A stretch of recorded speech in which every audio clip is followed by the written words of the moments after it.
because that's what we've come to do. We've come to give your name honor and glory, all of the righteousness, everything, all of the glory belongs to you, Lord. We thank you for being our God and hearing our prayer. In the name of Jesus, we love you and adore you. Amen.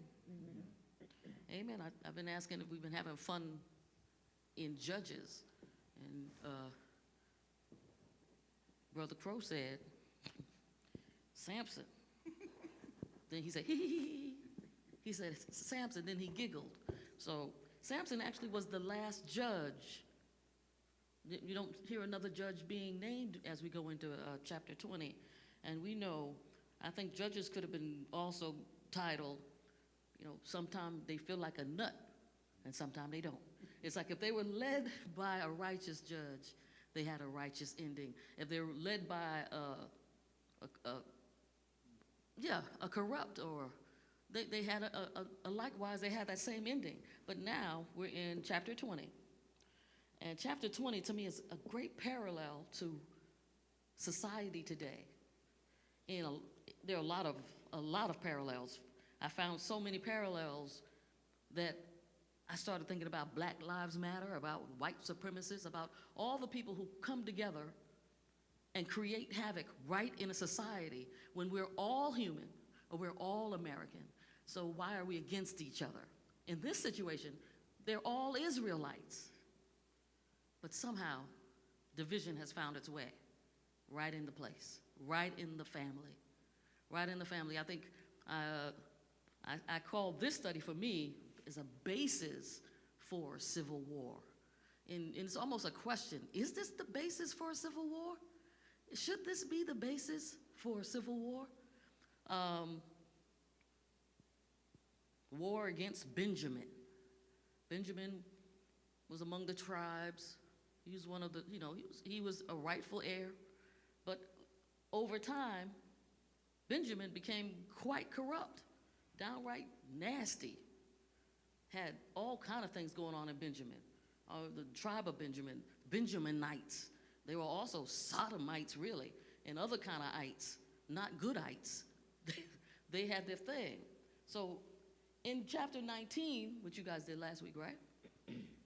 Chapter 19, there's a story, the beginnings of the tale. It actually starts in chapter 19, and where the Levite went all over to get his concubine back. Am I right? Now, the concubine had been unfaithful. That's an important element to this story. So he's going to go get his concubine back from her father's house. And the father was like, delay, hang out with me, until the point where he hangs out long enough and it's time for him to go, and he leaves at night. He doesn't want to go to a place where it's not run by Israelites. He wants to go to a place where Israelites are in charge. So he wants to go to the good neighborhood. Come to find out, once he gets over to the good neighborhood, it's the good neighborhood. And an Ephraimite asked him to come stay with me, right? Not a Benjamite, so he might not know that the Benjamites are up to no good. But here they come trying to get the man out the house. Did that not remind you guys of was it Genesis 19? Was it Genesis when Sodom and Gomorrah were in that whole, bring them out? And if you do the comparative between 19 and 20, which you will have to do as we read, you'll see some changes in the story. It's almost like what he said and she said. It is different from how it is in the end. I'm gonna tell Crow something in his ear. By the time it gets over to Deacon Stokely, Crow done added his spin on it. By the time it gets to the Bells back there, it's a whole different story. Is that a basis for civil war? Is that a basis for civil war? Because you can't get the story right. You can't keep the story straight. I don't know. All right. Because this is a story, and the beginning of the story started in chapter 19, I want to pick this up. Are you doing the reading, Crow? You the resident reader? Yeah. All right. I want to pick this up and not go verse by verse by verse. You know what I mean? Because to me, it's a story. So, and it picks right, it has to pick up after some crazy stuff happened. Like, remember, he sent out his concubine, right? He sent out his concubine, although a virgin and a concubine was in the house. He sends out his concubine. His concubine is attacked. She's raped. She's abused. She comes back dead. And then he cuts her up into 12 pieces and sends it out into all of Israel. Am I right? That's some crazy. Sometimes you feel like a nut. All right. So after he does that, that's a call. It's almost like getting something in the mail saying, you have been invited to avenge this woman's death. Here's her arm. You bring her arm. When we all get together, we're going to assemble her body and maybe give her a proper burial. But it's an actual clarion call to all of the tribes that we need to avenge this death. Right? So this is where 20 picks up. To me, this will make a great movie. I don't know. I think it will. It would make a good movie. I don't know about a musical, but all right. Go ahead. How far you want me to read to? Give me 1, 2, 3. Give me the first, because that's basically setting up the meeting. Go ahead. Then all Israel from Dan to Beersheba and from the land of Gilead came together as one and assembled before the Lord in Mizpah. The leaders of all the people of the tribes of Israel took their places in the assembly of God's people, 400,000 men armed with swords. The Benjaminites heard that the Israelites had gone up to Mizpah. Then the Israelites said, "Tell us how this awful thing happened." That's it. Now, you tell me what happened. They all came, and I don't know if they all brought the piece of the body that they were mailed or sent. That's some sick stuff right there. I don't even understand. But watch. There's a biblical reference for these things, right? So they said, "Tell us what happened. Tell us what happened," right? And the Israelites asked, "Go ahead. Just give me the next round now. 4, because he's gonna start telling the story. Give me 4, 5. Give me this testimony. 4, 5, and 7. 4 through 7. 4 through 7. Yep. So the Levite, the husband of the murdered woman, said, "I and my concubine came to Gibeah. I thought it was Gibeah. Gibeah in Benjamin to spend the night. During the night, the men of Gibeah came after me and surrounded the house, intending to kill me. They raped my concubine, and she died. I took my concubine, cut her into pieces, and sent one piece to each region of Israel's inheritance, because they committed this lewd and outrageous act in Israel. Now, all you Israelites, speak up and tell me what you have decided to do." All right. So there was a murder, right? There was a murder. It was a rape and murder. But here's the big thing. Here's the big thing, right? There was a rape and murder. You got to go back. You got to go back to 19 and see what the good man left out, all right? Because he left out some facts and some truth in this thing. And now we want to know, is this a basis for a civil war? You know, some of this stuff, yes, that lady died. That lady died. She did. She died, right? But somebody jump back to chapter 19 and verse 25. Jump back there and tell me what it said. Chapter 19, verse 25. You might need to go back to 24, because they were talking about, let me do it. I got Hallman. 19, I'm going to start at 23. The owner of the house went outside and to them. This is after the men came, right? They said, "No, don't do this evil, my brothers. After all, this man has come into my house. Don't do this horrible thing," which is they want to take the man and have their way with him. "Here, let me bring out my virgin daughter and the man's concubine. Now, use them and do whatever you want to them, but don't do this horrible thing to this man." But the men would not listen to him. So the man, we're talking about the Levite man, the man seized his concubine and took her outside to them. Who seized the concubine? Yeah. Who did the thing? Who gave up the girl? Who did the what? What? The man, the Levite, took his own concubine and gave the concubine to the rapist. And you understand what I'm saying? Did he say this to the, over here in chapter 20? Do you hear him report that part of the story? Mm-hmm. Look at that. You know, some people leave some of the story out. And then they say fake news and all kind of stuff. That something just ain't right. Did you guys notice that? Well, he deliberately left his part out. What he caused her death. Oh, wow. Well, Because they didn't even ask for her. It's his suggestion. He sent her out, and now he's trying to keep his hands clean from what had happened. But is this a cause for a civil war? Is this the basis for a civil war? He gave up his own concubine. Now, let me tell you some history about this concubine stuff, this wife stuff. In biblical days, we don't want to be either one of them because they had the right and authority to kill you. They didn't have divorce. Moses didn't create divorce. If you don't like her, kill her. That's it. But there's also, in the book of Leviticus, this is Bible study, right? Because you know I like to jump around the Bible in Bible study. Leviticus 20, verses 10 through 12. Anybody gonna get that? Or I'm gonna jump around myself. Leviticus 20, verses 10 through 12. 20, verses 10 through 12. And this is the key. This right here is the key. Why is it almost legal for him to have given up his concubine? You got it, Crow? Mm-hmm. Go ahead.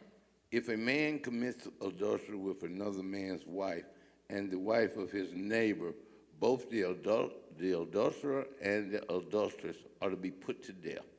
If a man has sexual relations with his father's wife and has dishonored his father, both the man and the woman to be put to death. Their blood will be put on their own heads. Now, it sounds wild, but this concubine was unfaithful to this Levite. This is why she left her home and ran back to her parents' house because she knew the law. She knew that she would be put to death. Now, if the Levite, and that's over here in the 19th chapter, it says, it says in those days, this is 19:1, where there was no king in Israel, the Levite living in a remote part of the hill country of Ephraim acquired a woman from Bethlehem in Judah as his concubine, but she was unfaithful to him and left him for her father's house. She was unfaithful to him. She was unfaithful to him. That gave him almost biblical authority to kill her. So when he presents her to the bad guys outside, he's almost saying, here, take her. Because why else in the world would you love somebody and all of a sudden chop them up after they died? You feeling some kind of way. You know, you don't say, and he shed tears. No, he chopped her up. Isn't that's some stuff? Is this a basis for civil war, though? It seems like something is going on in this Levite's mind. But no, he takes it so far. He takes it further. So he had almost a biblical standing. Moses' law said she was unfaithful. She's supposed to be stoned. She runs home because her father is there to protect her there. And he tries to protect her every day. He says, oh, stay. You don't need to go, stay. Because he knows once he lets his baby girl out the house, anything can happen. Right? That's the truth for us right now today. You let your baby girl out the house, anything can happen. Mm-hmm. So now he's telling his side of the story, but he hasn't told the whole story. He has left some key details out. He's left some key details out, like I was the one who gave her to those rapists, to the Benjamites. Because he could have they kicked the Benjamites out. He could have just let the night go on. Nope, he handed her over. So now he wants to know who will avenge her death, a death that he caused, right? He took her, he cut her into pieces. That should have given him a clue right there too. He don't seem too broken up about that, right? Now he demands, give your judgment and your verdict here and now, because we want justice. Police officers go and kill a black man unarmed. We want justice. We want justice. If the police won't arrest their own, what happens in our time right now? If the police won't go arrest their own for killing an unarmed black man, what happens? What happens right now in America? Protest. Somebody's windows gets broken down, and then here comes Kenosha and all that other stuff, George Floyd, and all you see what happens? Pandemonium kind of breaks loose. Why? Because they won't hold their own accountable. The Benjamites in this case, they need to hold their own accountable. They need to hold their own accountable. So, all right, Crow, we're going to pick it back up. We're going to pick it back up. Y'all stop me if I'm going too fast because, I get very excited. All right, we're going to take it from 8 through, let's see, 8 through 12. All the men rose up together as one, saying, none of us will go home. No, not one of us will return to his house. But now this is what we'll do to Gibeah. We'll go up against it in the order decided by casting lots. We'll take 10 men out of every 100 from all the tribes of Israel, and 100 from 1,000, and 1,000 from 10,000 to get provisions for their army. Then, when the army arrives in Gibeah in Benjamin, it can give them what they deserve for this outrageous act done in Israel. Stop right there. Because now look at this plan. What is wrong with this plan? What is missing in this plan? What's missing in this plan? The Israelites now. What's missing? He heard the testimony from the man who actually sent, we heard the testimony, but what's missing in the plan? They go, we won't even go home. We're going after them. What's missing in the plan? Something is missing. You don't hear one person say, Lord, what shall we do? Should we run after and chase, or should we sit down? Or should we, you don't hear anybody, what kind of leadership? Leadership is missing. It's like now that you got an angry mob, they go, let's go. They're ready to storm and kill and do all, let's get an army together. You don't have one person saying, hey, wait, what happened to the Ephraimite? Let's hear from him. He's a witness to this whole thing. You understand? Somebody with some sense to calm everybody down and say, we need another witness. The Ephraimite was a witness to this whole thing. Remember, they knocked on his door. He offered his daughter.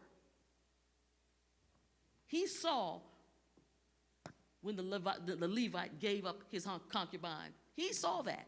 But you don't hear him ask about a witness or anything. This is a rushed plan.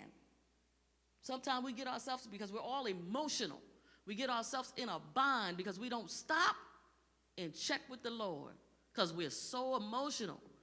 You know what I mean? I'm looking at this because we have been emotional like this ever since Trayvon Martin.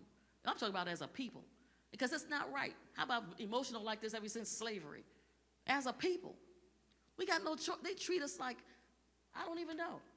I don't understand, like we're not people. But if we don't, as a people, as our black folk, don't stop and say, Lord, should I chase? Or should I just go someplace and sit down? Should I wait for you?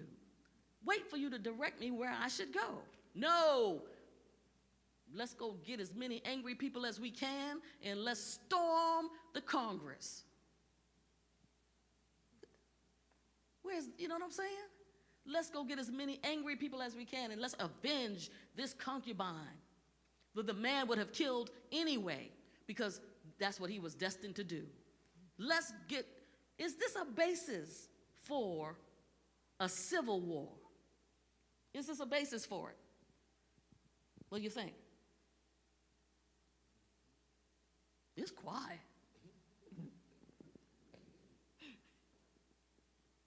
It's quiet. Do you think? Now they're ready. They got an army assembled. And anybody who knows anything about the Israeli army, y'all know them is some bad boys. They are awesome. Why? But they're awesome for a reason. They're awesome to this day, huh? Fighting all the time. They're good at what they do, but that's not the reason why they're awesome. They were led by God. That's why they're awesome. That's why they're awesome. They got divine oomph, and they were the smallest army, beating everybody down. Awesome. In this situation though, they were zealous. They were overly zealous. They did not check with God. So if you can almost see God is implied, because as we read on, you'll see what God was going. I'm gonna sit here and wait. If you can imagine God tapping his foot saying, I'm gonna see how far these boys is going. I'm gonna just let them run loose. I'm gonna let them go on because they didn't check with me. But they should have known from previous incidences that when they were led by God, they won, and when they weren't led by God, they got beat. Oh, they're gonna come to that, but after, many hard trials and some, lots of funerals.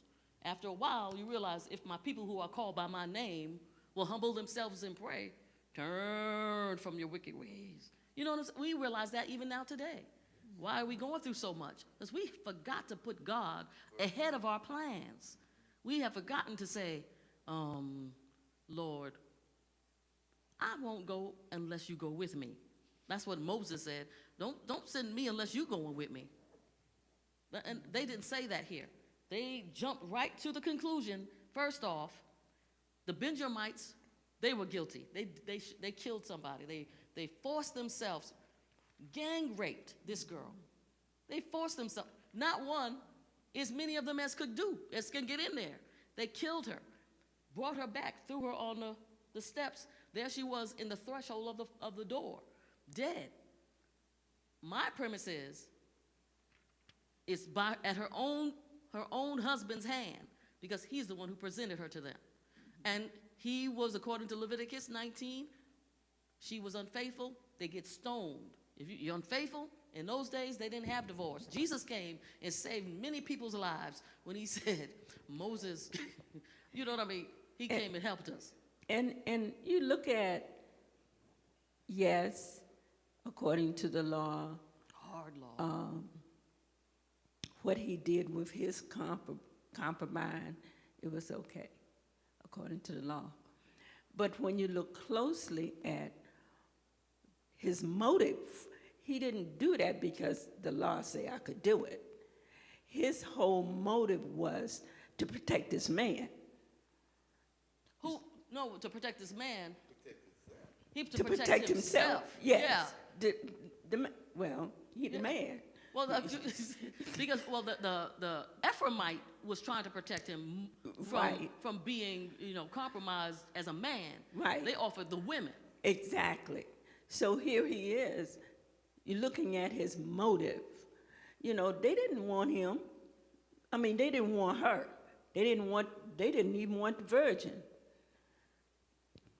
They came up and they pulled the Sodom and Gomorrah. They did. Yes, they did. They pulled it. So, and his whole motive, his agenda was to, because I can.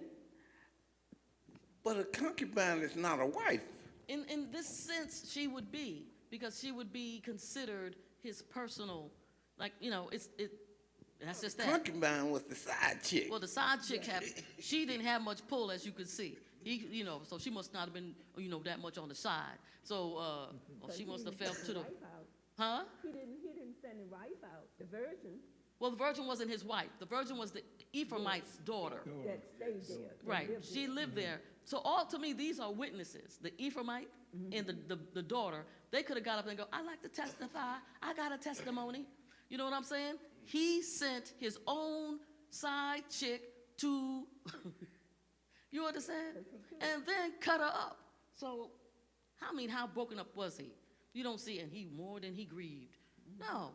And then he came and said to all of the men, all of the people who gathered, representation from all of Israel, they got that UPS package with the arm in it and a leg in it and a toe. Whatever, I don't know how you can section people off into 12, but homie did it. And they all got a piece of the puzzle, and gathered in. And this man, is this a basis for a civil war? Do you know Benjamin is a part of Israel? Yes. It's one of the tribes. You understand? So what, if you know that they gang raped a girl, murdered her. And Israel saying, like, if you're not going to do anything about that, Black Lives Matter. Come on, girl, we're going to have to protest. You know what I mean? Side chick lives matter. Side chick lives matter. And there was no king. There was no king. There was no There was king. no judge. No judge, no king. So people were there to be their own king and be their own judge. No and do whatever. leadership. There it is. It's the Wild Wild West. Side chick lives matter. So they got together. They got together. Yes, they did. The Bible said they got together. You know, that should tell you flat out when the Bible said they got together. They got together and they had a pretty big situation happening. And they were going to go to try to, first they were, to me, to go see if the Benjaminites would say, get all those men who participated in this terrible thing. But we're not up to that. Because they said they're going to go to Gibeah and Benjamin to punish them for all the horror they did in Israel. This is what they're going to do. It's a group of thousands. They're going to go and punish. All right? Now we're going to go to 11 and down on to 15. Well, actually, it's going to go on down to 16. So all the Israelites got together and united as one against the city. The tribes of Israel sent messengers throughout the tribe of Benjamin, saying, what about this awful crime that was committed among you? Mm-hmm. Now turn those wicked men of Gibeah over to us so that we may put them to death and purge the evil from Israel. But the Benjaminites would not listen to their fellow Israelites. From their towns they came together at Gibeah to fight against the Israelites. At once the Benjaminites mobilized 26,000 swordsmen from their town, in addition to the 700 able young men from those living in Gibeah. Among all these soldiers, there were 700 select troops who were left-handed, each of whom could sling a stone at a hare and not miss. Mm-hmm. Now you tell me, you know what I'm saying? Is this the basis for a civil war? Is it? Look what happened. They wouldn't give up the guys who did this thing. So it's like, you ain't gonna take my baby boy out. You know, he came home late that night, but I ain't saying nothing. You understand? To the point where all of Benjamites were all in it. They're unified against their cousins, against their first cousins, against the who? Their brothers. You know what I'm saying? They're unified. They're going like you don't know that was wrong. You don't have an idea. They're unwilling to hold their own accountable. Mm-hmm. So to the point where you have the union saying that the police officer is innocent. Remember when Eric Garner, when he was selling loose cigarettes on the corner in New York, and 5 or 6 police officers jumped on him, and he's telling them, I can't breathe. I can't breathe. It's not like we can guess that he can't breathe. He told you. And then the union said that those men did what was right because apparently death was the punishment for selling loosies. You understand? So they wouldn't hold their own accountable. And all of a sudden, here comes other citizens in New York saying, if you won't hold them accountable, then guess what? We're going to rise up and we're going to march. We're trying to do the Martin Luther King thing. We're going to march. But you know, we got some gangsters up in here. We're talking about we're going to march. But Pookie and them, they don't feel like marching. They're more like on the Malcolm X side. So, but you understand how we caused this civil war because someone won't hold someone else accountable for what was wrong. And we're supposed to, we shall overcome. Pookie and them going with bats and stuff and stray bullets. This is what's happening right here it's not a new story is what I'm trying to tell you. Way back then, they refused to hold the Benjamites accountable. They want to hold themselves accountable and say it was him, all of them, and present them before the Lord. Nope. Because guess what? Emotions and all kind of things. It's the basis for, is it the basis for a civil war? Today, right now, in America, we have a whole group of people who call themselves supremacists. And I don't know what makes them supreme, but in their mind and in their, they think they should be because of something as vain or as fleeting as the color of these pews. Like purple is better than blue. Something crazy like that. Is that the cause for civil war? Is that the basis for a civil war? No. We're all American. We're all God's children. So what color you are doesn't make you any more God's child than. Is it the cause for a civil war if you don't hold your own accountable? Is it? Is it the basis for a civil war? Apparently, huh? That's the question, because that's what I want everybody to think about, how it's vanity. These people they're gonna give up their lives for this cause. You know what? It's like the songwriter said they'll be shouting over yonder, shouting over there, shouting over yonder. When all the saints get together, we're gonna enjoy one another as we lay down our lives, what? For the Lord.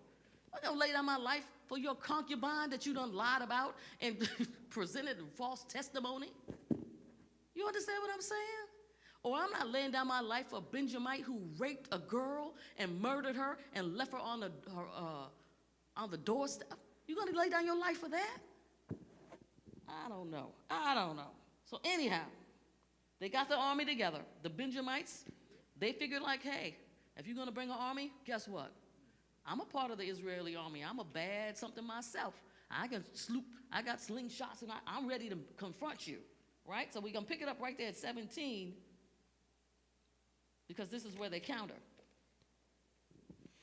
Israel, apart from Benjamin, mustered 400,000 swordsmen, all of them fit for battle. 18 also, yeah. The Israelites went up to Bethel and inquired of God. They said, who of us is to go up first to fight against the Benjamite? Now, wait. See how did they do that backwards or what? What should they have done first? They done got the army together, and it's like, we got our guns, we got our knives. Who should we aim at, Lord? Who should we aim it at? You let us know. And God's probably going like, that's how this works. He said, on the Bible, maybe they didn't have that word where it says, seek first the kingdom of God, right? They didn't have that word yet. They didn't get that yet. That wasn't written. It wasn't yet in their arsenal. But we have it. Seek first. So who should we fight first, Lord?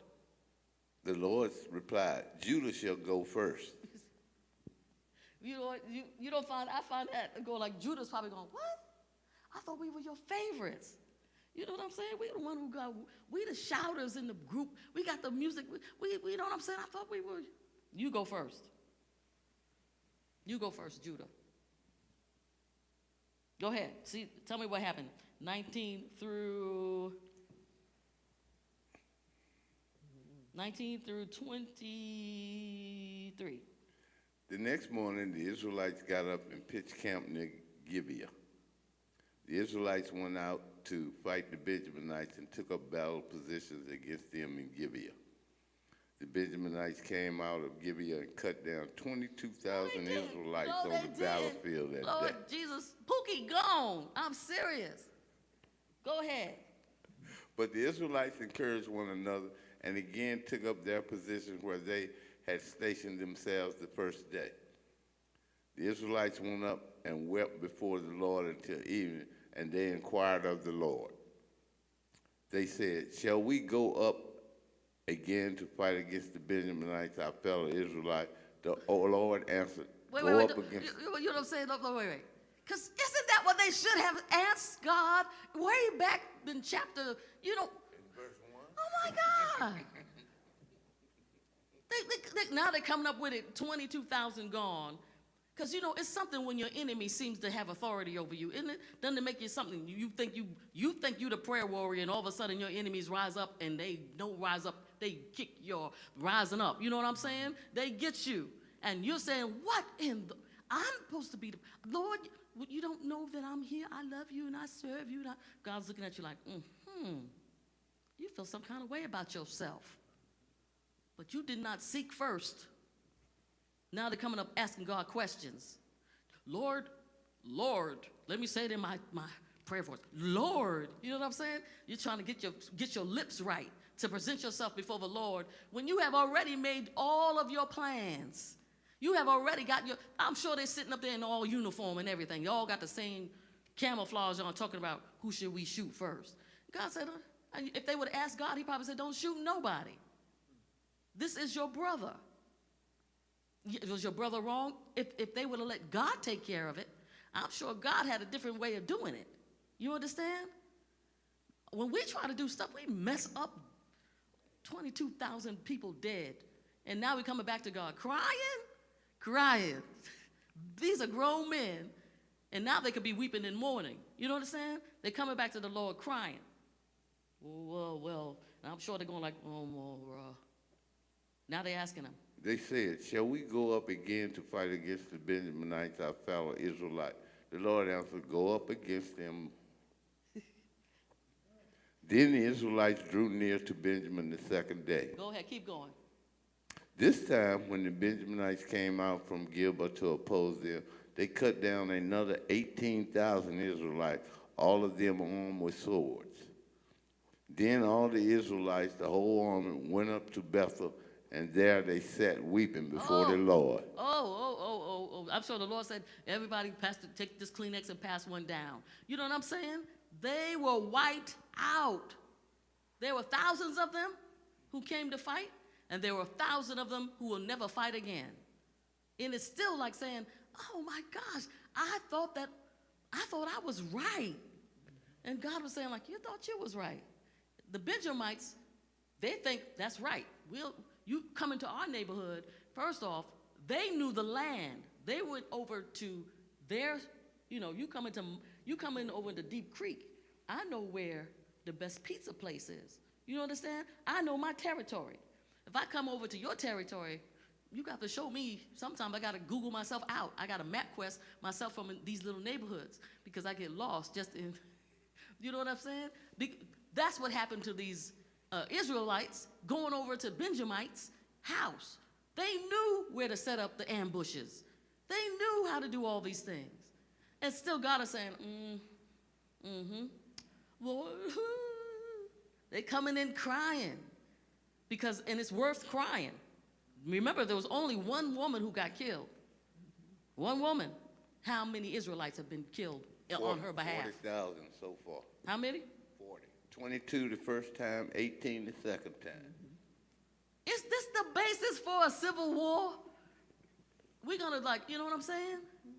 I don't know. All for one side chick. Side chick lives matter. What are you talking about? I'm telling you. It's something. You wouldn't know that would be, how far are we going with this? And you never hear what happened to the Levite. Do you ever hear him saying, stop all of this? This not, He's probably going, go yonder, go take it. Dude, you probably was going to kill her when you got home. That's why you had to go, you were going to get her. And then you gave her to the people. But no, all of this, is this a basis for a civil war? Is this, right now they're stepping over bodies. Stepping over bodies. They think that these are the enemy, but they're not the enemy. These are your brothers. You're stepping over your own brother.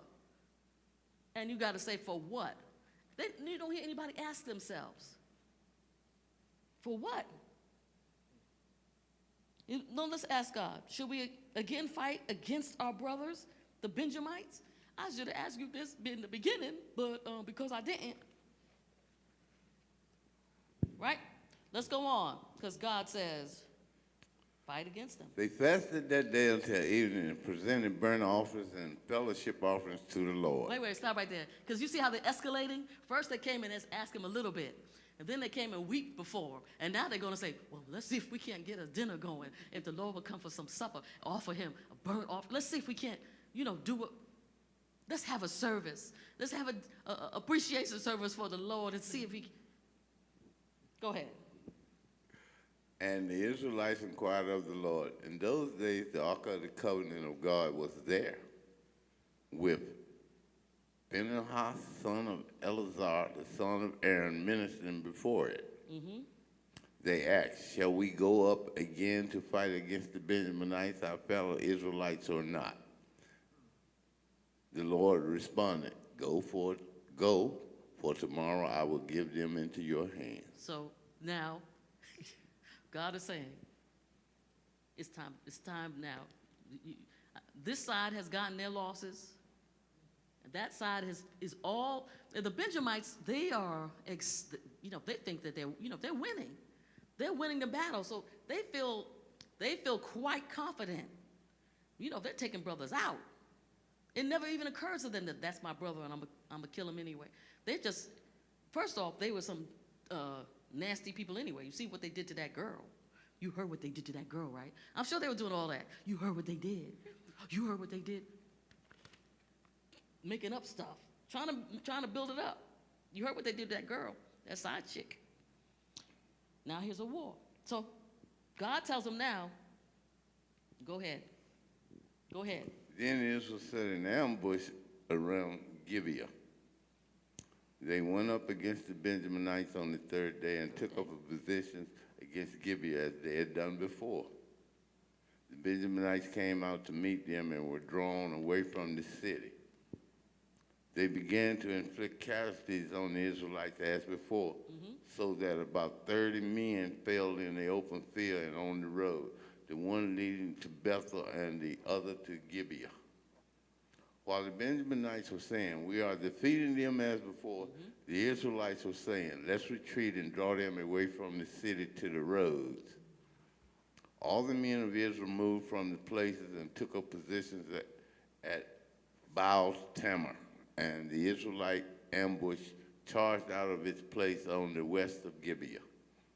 Then 10,000 of Israel's able young men made a frontal attack on Gibeah. The fighting was so heavy that the Benjaminites did not realize how near disaster it was. The Lord defeated Benjamin before Israel, and on that day the Israelites struck down 25,100 Benjaminites, all armed with swords. Okay, stop right there. Still, the balance is not, I think the Benjamites are like a few thousand up, if you're gonna say by loss of life. You know what I mean? But they were shocked. They were shocked that they had made that much of an advance towards them because they were winning. Now they're going like, wait. When God said, I'm going to give them into your hands, today's the day, nobody told the Benjamites that. So they were still coming up with that confidence. I don't know, sometimes the enemy, I don't know if we have enemies that would go this far. I pray we don't, because this is like, I mean, the thief cometh not before to kill, steal, and destroy, and sometimes even in your own family. This is in their own family. This is their own family. They're killing each other. Black on black crime, that's in our own family. We killing each other. Yep. American on American crime we're in our own family. We're killing each other. You understand? We have to see it in a higher form. It's just it's life. You can't be pro-life and pro-gun. What's wrong with you? That don't even work. That don't even you taking pictures with your children with machine guns. Children. And if they walk into a school, what can you say? You never condemn it. You can't be pro-life and pro-AR-15. I mean, what deer do you want to kill with an AR-15? Those deer shoot back. That's what happens, I guess. I'm gonna have to go and get some deer. They need to have some training. Yeah. But you understand? Yeah. This is the issue. We don't realize that we are our brother's keeper, our sister's keeper. We're supposed to cherish our children enough that we don't want somebody to come into school. I don't care if it's their own classmate, come into school and shoot anybody else. I mean, after a while, we go like, when are they going to realize that if you don't have a gun, you're going to have to learn how to fight? If I hit you, I'm going to hit you and you're going to shoot me? That's not fair. What kind of thing is that? The boy in Kenosha, somebody threw a plastic bag at him. He shot them dead from a plastic bag. He knew nothing was in the plastic bag because he had a gun. Now here we are, brother against brother, battling. He has a knife, he has a knife. He's good at the knife. That one is just saying, I just came here because the Lord said Judah had to come. And today's my day to serve in Judah. People died. For what? The side chick. That was the banner they raised. Because you're the one who named her. Side chick. Side chick lives matter. But is it a basis for a civil war? Is it a basis? And when you guys go into your next chapter, they're gonna come to this. They go like, I think we jumped a gun. All right? So we can't go back and pick those men back up. All right, so go ahead. Where we at? Then the Benjaminites saw that they were beaten. Now the men of Israel had given away before Benjamin because they relied on the ambush they had set near Gibeah. Those who had been in the ambush made a sudden dash into Gibeah, spread out, and put the whole city to the sword. The Israelites had arranged with the ambush that they should send up a great cloud of smoke from the city. They got a plan now. Got a plan. Go ahead. And then the Israelites would counterattack. The Benjaminites had begun to inflict casualties on the Israelites, about 30, and they said, we are defeating them as in the first battle. But when the column of smoke began to rise from the city, the Benjaminites turned and saw the whole city going up in smoke. Then the Israelites counterattacked, and the Benjaminites were terrified because they realized that the disaster had come on them. So they fled before the Israelites in the direction of the wilderness, but they could not escape the battle, and the Israelites who came out of the towns cut them down there. It's like this. When we think, for some reason, that the wicked is winning, if we think for one moment that the devil has authority over us, if we think for one moment that God is defeated, you understand? How we fail in our faith when we think that. Because the tables turn when the Lord says. And, weeping endures for the night, suffering and all of the above. But when it's from a decision that we've made, we have to endure and realize we got to pay we got to suffer some consequences, the consequences of our own choice. And in that, still God is victorious. He said 3 days they were losing. 3 days they lost life. People died. But when God said, I'm going to give them to you, I'm going to put them right in your hands, and gave them the idea not to be so overt. Stop playing in their hands. Some things we don't know until we go to God, so He can give us a good idea, a good plan. Come on, you done jumped from behind that bench 20 times. I already know you behind the bench. There is no, but if I go to your house and set your house on fire, and you see the smoke come up, you're going to put that gun down and run because little Gabby and all of them, they's in the house. Junior and them, they in the house. So you got to go back and see your family. And this is what happened. They left the battlefield and ran back to their houses because there was a pillar of smoke coming up from their city. And guess what? There was no mercy. No mercy. These Israelites spared nobody. They went in and they killed. They plundered. They tore that place up. And I'm still asking the same question. Was all of this worth a civil war, losing your family, what's all? This is a whole episode. Poor leadership or no leadership. Poor direction. They didn't seek God first. They didn't, you know what I mean? There was when they do the after, what happens when they mess up and they have to do that after action report? They're going to have to sit down and make an accountant. Like, oh my God, I messed up about 12 times. You understand? We see this as an example of what not to do. And we could have just had that girl's funeral and just said the Benjamites are dogs. We could have talked bad about them on Facebook. We could have done a whole bunch of things. But no. We got a whole crew together. And we got an army together. We went out, we was killing people and breaking into houses and tearing up windows and breaking into setting the police department on fire.